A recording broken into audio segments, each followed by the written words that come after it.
Shabbat Shalom, desde Kehilá Fiel, en Río Cuarto, Raíces Hebreas.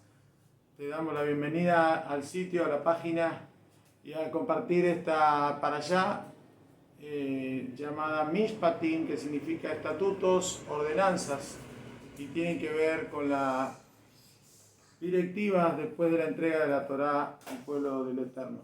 Te contamos que estamos en el canal de YouTube Kehilá Fiel, también compartimos algunos mensajes por TikTok y estamos también en Facebook como Kehilá Fiel.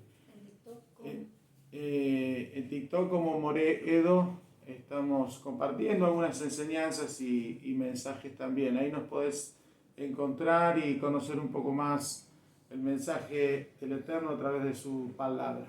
Donde estés, antes de comenzar, vamos a orar y bendecir este tiempo de comunión con el Eterno en medio de este Shabbat, donde nos instruimos para ser mejores personas. Inclina tu rostro, cerrá tus ojos.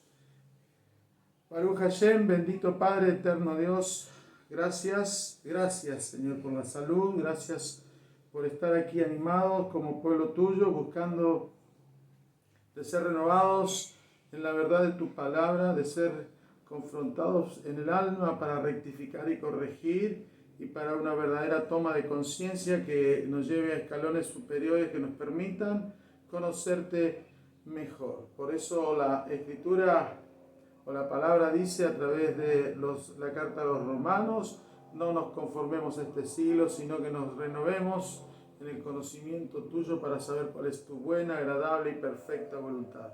Conforme a esto, Padre, te pedimos, envía tu Ruach para que el Espíritu de verdad opere en nuestro entendimiento, traiga sabiduría, traiga luz, permita limpiar y perfeccionar, santificar la vasija que representamos aquí y seamos verdaderamente exponentes de tu luz, de tu identidad, de tu reino, y podamos avanzar y crecer en el nombre de Yeshua HaMashiach. Amén. Amén.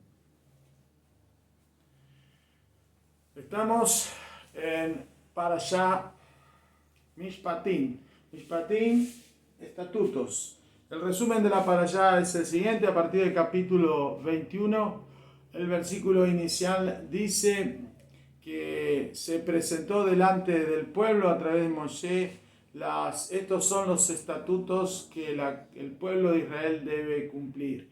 Allí se van a todo lo largo del capítulo 21 y del 22, va a haber una lista de leyes y estatutos que van a regular el trato a los esclavos, a los siervos, el trato a la mujer, el trato a todo lo que tenga que ver con las relaciones entre personas.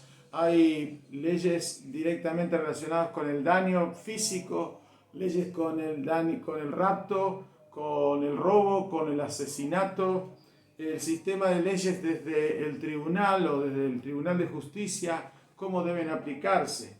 También en esta parashá se trata las relaciones sexuales inmorales que tienen que ver con animales, y eso también está regulado.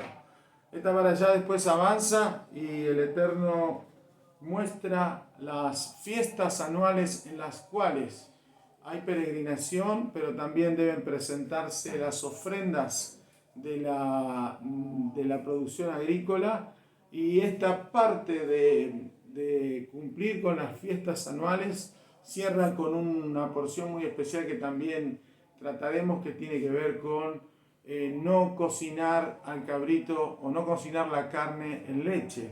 Es una directiva un poco rara metida, no por la instrucción, sino por el lugar que ocupa.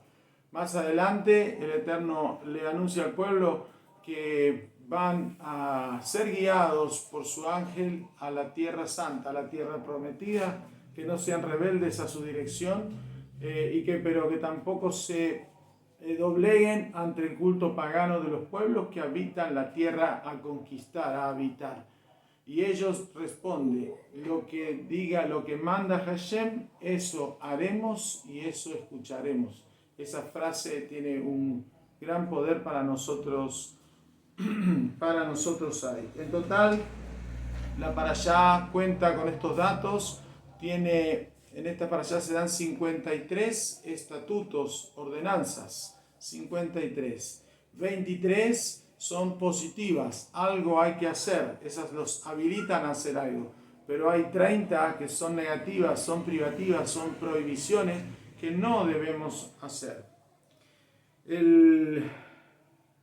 La última parte de la parashá concluye con el llamado de Moshe a que ascienda al monte Sinaí en fuego, en la presencia del Eterno, porque allí va a recibir la Torá completa con todos los estatutos.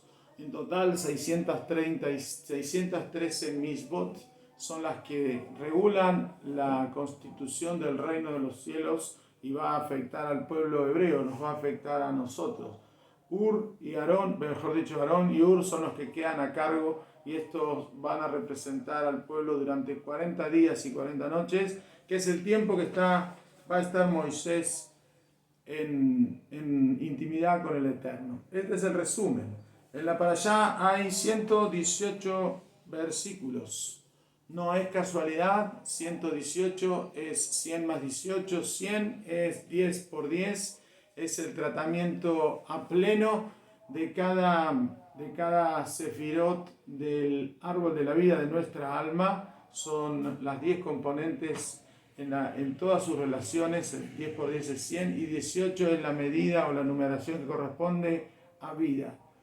Esta porción, por lo tanto, apunta a que tengamos una vida, pero necesitamos una regulación. Para apreciar la palabra mishpatim en hebreo, estas letras mem, shim, pei, tet, yud y mem sofit, suma 360.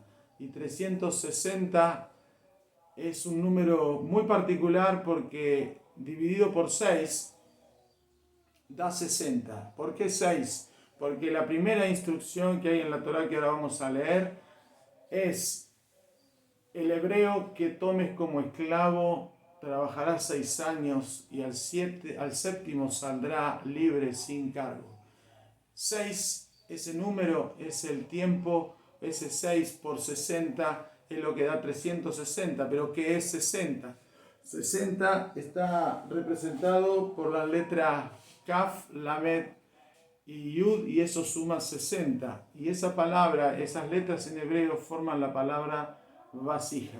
¿Qué quiere decir eso? Que se va a tratar en un periodo de 6 todas las vasijas que forman el alma, que eso es lo que vamos a estudiar ahora, y vamos a ver cómo estas instrucciones, cuya lectura literal nos llevaría a decir que hoy no las tenemos que aplicar, nos va a mostrar algo mucho más profundo, donde estamos muy, muy comprometidos, muy complicados y muy confrontados. Verdaderamente es una enseñanza muy poderosa y muy rica.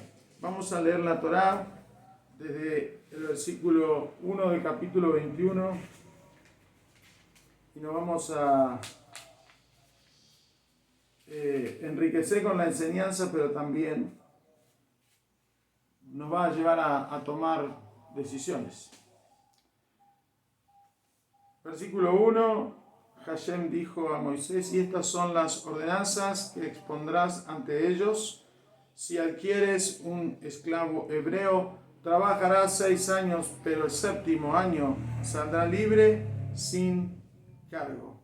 Ese es el versículo 2, después de la presentación de las ordenanzas. 6 años, y habla de una persona o de una nacionalidad o una identidad especial. Si tienes un esclavo hebreo, nos toca a todo miembro de quien se identifique como pueblo de Dios, a esa persona se refiere. No se refiere a ninguna otra nacionalidad, no se refiere a ninguna otra posición política, por decirlo de alguna forma, por otra ciudadanía. La ciudadanía es la hebrea. ¿Quiénes son los hebreos? Los miembros del pueblo de Dios, cuya simiente original es Abraham. Nuestro padre Abraham es el primero. Y dice: cada hebreo que tomes, si tomas un hebreo por esclavo, 6 años trabajará para ti. y el séptimo saldrá libre. ¿Cómo hacemos para vivir eso hoy si la esclavitud fue abolida, por lo menos legalmente, más allá de que se practique en algunos ámbitos de algunas naciones? ¿Cómo puede ser que fue abolida? ¿Cómo hacemos para cumplir esta misbot? Porque esta es una instrucción. ¿A qué se refiere? ¿Estaríamos a favor de lo que piensa la autoridad máxima de la Iglesia Católica, el Papa, quien quiere renovar la Biblia porque la considera desactualizada, y quien lee literalmente firmaría a favor de esa modificación? No tengo nada contra el Papa, lo que tengo en contra es lo que piensa, porque literalmente no nos alcanza. Hay una profundidad, hay un misterio por resolver y que tiene que ver con esto. ¿Cuáles son las esclavitudes de un hebreo que está hoy en medio de la tierra? Recordemos que el pueblo hebreo ya había salido físicamente de Egipto, le faltaba salir mentalmente de Egipto, de la cultura o del sistema de regulación egipcia, de la estrechez de conciencia. A eso me refiero. ¿Qué cosas nos generan limitaciones o esclavitud? El deseo de recibir. Muchas veces somos más mendigos que dadores, y eso es una de las cosas que tenemos que romper. Los apegos del cuerpo. ¿Cuál es apego? La necesidad de saciar las pasiones. A eso se refiere. El dinero, el poder que genera el dinero, el poder que genera la fama, todas pasiones y emociones temporales, los vicios y las adicciones, las posesiones, el amor a tener, incorporar posesiones, y la reactividad. ¿Qué es la reactividad? La manera en que yo respondo o activo una respuesta a partir de una situación o de una realidad que tengo enfrente. Estas cosas son las que nos esclavizan, en mayor o menor número, o en mayor o menor grado, en mayor o menor influencia, pero ese es el trabajo. Y tenemos 6 años, dice la Escritura. Esos 6 años están referidos a las 6 sefirot principales de nuestra parte espiritual en conexión con la materia. 6 sefirot, que son las que hemos venido viendo a medida que se fue desarrollando Génesis, Bereshit, y estuvimos estudiando cada una de ellas y viéndolas. Si ves acá, la primera es misericordia, corresponde leer un poco. ¿Qué es misericordia? Misericordia, esta se llama Yesed. Misericordia es el ocupar el lugar del otro, ponerse en su lugar, darse en tiempo, darse en oído, darse en empatía para escuchar al otro, con la única intención de liberar al otro de esa situación, no de caer en la misma situación, no de ponerse en la misma, porque esa persona está aquí en el deseo de recibir y la tenemos que sacar. Misericordia es sacarse el perdón, perdonar inmediatamente toda situación contraria, pero primero perdonarse a sí mismo para poder ser una persona de bendición.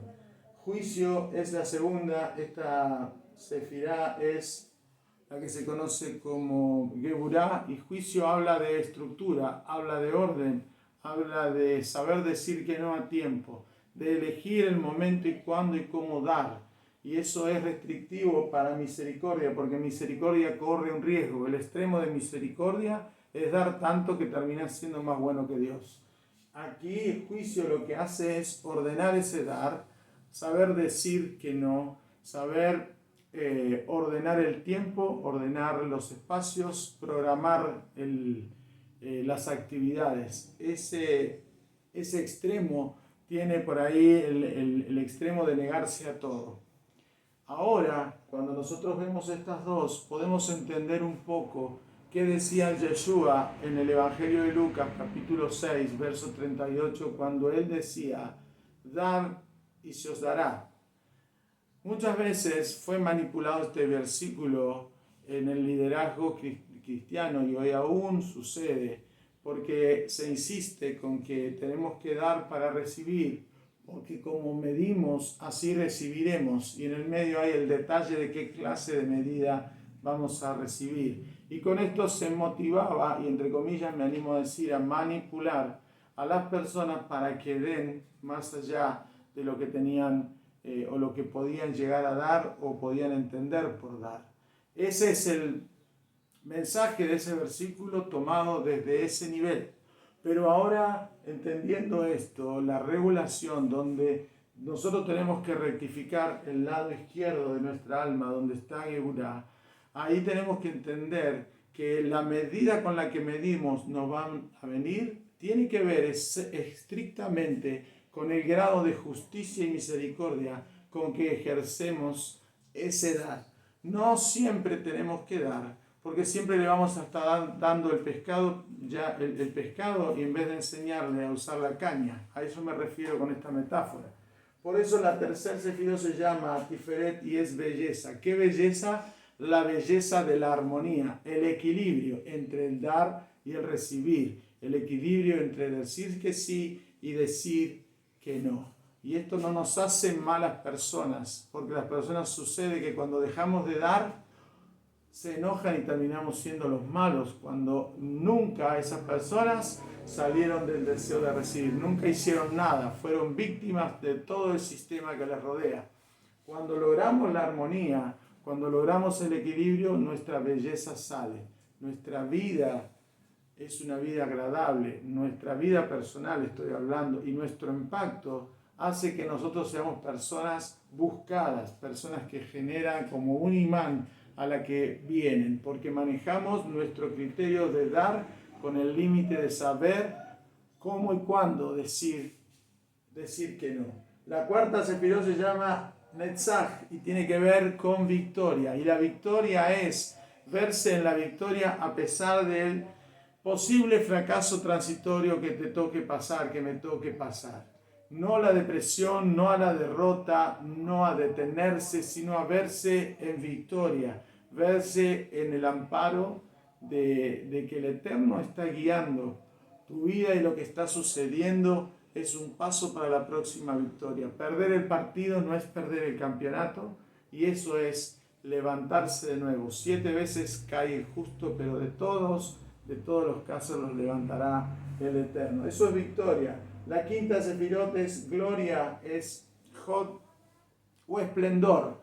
Y eso es entender y disfrutar la situación que estás pasando. Yeshua le dijo a Marta, si crees, verás la gloria del Eterno. Él estaba hablando de esto, que no está directamente expresado en la Torá, no está desarrollado este árbol de la vida que es nuestra alma, está simplemente mencionado así, como el corazón para hablar de nuestra mente y nuestra alma, o como árbol de vida. Pero cuando Yeshua le dijo a Marta era una persona muy entendida, llena de mucho conocimiento, pero de poca aplicación. Y él le dijo, vas a ver la gloria del Señor, de Dios, si crees realmente. Cuando vemos gloria entendemos que esa situación crítica que tenemos que enfrentar, que ese momento financiero difícil, es una excelente oportunidad, porque esa puerta que se cerró es porque el Eterno está abriendo otras puertas, que Él no va a permitir que se te cierren porque sos hebreo y estás en proceso de liberación de la esclavitud del sistema del mundo. Eso es gloria. Fundamento es la sexta, y ahí completamos el estudio de estas sefirot que forman los 6 años que refiere la Torá, y fundamento tiene que ver con todo lo que es relaciones y tiene que ver con nuestra pureza sexual, con ejercer luminosamente la relación sexual con nuestro matrimonio, con nuestra pareja, con nuestra esposa, esposo, y que sea conforme a las directivas que salen de la Torá. Fundamento tiene que ver con el mundo físico, fundamento tiene que ver con la conexión, es el último, es el cono del embudo, es el agujerito del embudo que te va a conectar con el mundo físico, y conforme a ello es como va a resultar tu vida pública o tu vida exterior.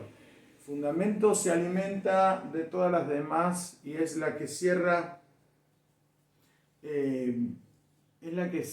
la realización de las demás otras. Conforme yo esté edificado en cada una de estas, fundamento lo que va a hacer es expresar el conocimiento de lo que aprendí. Es decir y hacer. Es hacer y conforme a lo que he hecho, ahí lo digo. Enseñar con la práctica y practicar con la enseñanza. Es un ida y vuelta que se llama integridad. Fundamento hace eso y preserva los instintos sexuales. Hay un control, un dominio. Por eso esta sefirot está directamente relacionada con José. Y José mostró que delante de una mujer totalmente atractiva, llena de poder y con la autoridad de hacerlo matar, él no se doblegó, él no se rindió a tener relaciones sexuales. Estoy hablando de la esposa de Potifar, aquel general de Faraón que lo contrató, que lo compró para que le sirviera en su casa. 6 años trabajarás. Toda la semana, los días que el Eterno creó para la semana, vamos a llevar a la práctica.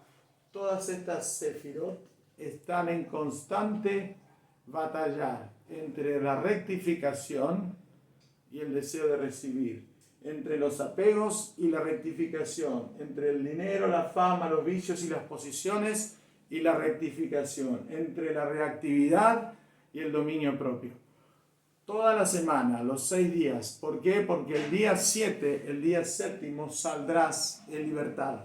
El día séptimo es Shabbat, el día séptimo es Malhut, es el reino, es la material, es el Shabbat, va a representar el nivel de luz que nosotros pudimos traer y conquistar para llegar a ese día y ahí sí alcanzar la libertad. El Eterno se encargará de completar, viendo nuestro nivel de todo aquello que nosotros no pudimos realizar. Al séptimo día viene la libertad. Esta es simplemente una enseñanza profética, una visión profética de los 6.000 años que hay desde aquella generación, desde la caída del hombre, que se empezó a contar la edad del hombre, hasta la llegada del reino definitivo, de la nueva Jerusalén, de los cielos nuevos y la tierra nueva. Van a pasar 6 años y esa es 6.000 años y esa es la medición que nosotros tenemos para corregir. ¿Qué es lo que vamos a corregir? Es esta sefirot. En la medida que nosotros aprovechemos la rectificación, nos confrontemos y podamos descubrir esa rectificación que tenemos que hacer, nuestra llegada al séptimo será excelente, será libre, será maravilloso.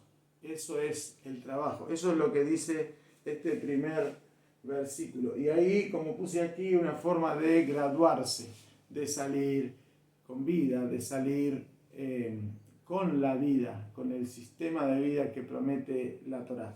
Eso es lo que muestra este primer versículo, que empieza hablando de la esclavitud. No empezó hablando de robo, no empezó hablando de ningún otro asunto que va a tratar más adelante. Empezó por la esclavitud porque la esclavitud de los 6.000 años es el tiempo de caos que nosotros necesitamos enfrentar para poder llegar al séptimo, al día de reposo, al tiempo de reposo, al milenio de reposo en excelencia. Nuestra obligación es disfrutar Shabbat. Nuestra obligación es edificarnos en Shabbat, estudiar, así como estamos en este momento, estudiando, escuchando, rectificando, buscando la diferencia que hay entre lo que soy y lo que tengo que ser, y reconociendo también lo que fui y lo que soy hoy, porque eso también tiene mérito, no es para menos, pero nuestro trabajo es el Shabbat de hoy, como cada Shabbat, tiene que ser un tiempo de reconciliación con el Eterno a través del reconocimiento de lo que hay que rectificar, y eso va a producir la elevación de conciencia y la preparación para el nivel superior. Esto tiene que ser una espiral ascendente para poder llevar esta luz a las demás personas. Como les mostré, estas 6 representan 60, que es la sexta parte de Mishpatim, y ese 60 está representado por la palabra cuya traducción es vasija. Nosotros somos la vasija y esa vasija necesita ser rectificada y limpiada, santificada para poder ejercer con sabiduría la luz. Malhut expresa, en definitiva, tu Malhut, mi Malhut. La realidad que nos toca vivir es producto directamente de lo que nosotros hicimos internamente, de la rectificación. Llegar al Shabbat y haber entendido la parashá, cualquiera que sea ella, sí o sí tiene que producir confrontación, porque estamos en medio del caos, estamos en medio de un proceso de rectificación. Si al final de una parashá no encontrás nada, te sentís libre, no encontraste nada para rectificar, esto es una alerta, porque hay algo que no estás viendo, porque si fuera así, no estarías, serías llevado, ya no haría falta tu rectificación, ya estaría perfecto. El tema es que nosotros ahora vamos a ver qué estamos rectificando. Si bien aquí vimos dónde se hacen las rectificaciones dentro de nosotros, también tenemos que ver desde dónde estamos rectificando, qué tenemos que corregir, para qué son todas estas leyes que hasta al leerlas, como leímos esta de esclavos, no encaja en la sociedad de hoy, porque aquí en Río Cuarto, aquí en Argentina, visiblemente y legalmente no existe esclavitud como para practicar la primera de las instrucciones que deja Hashem a través de Moisés.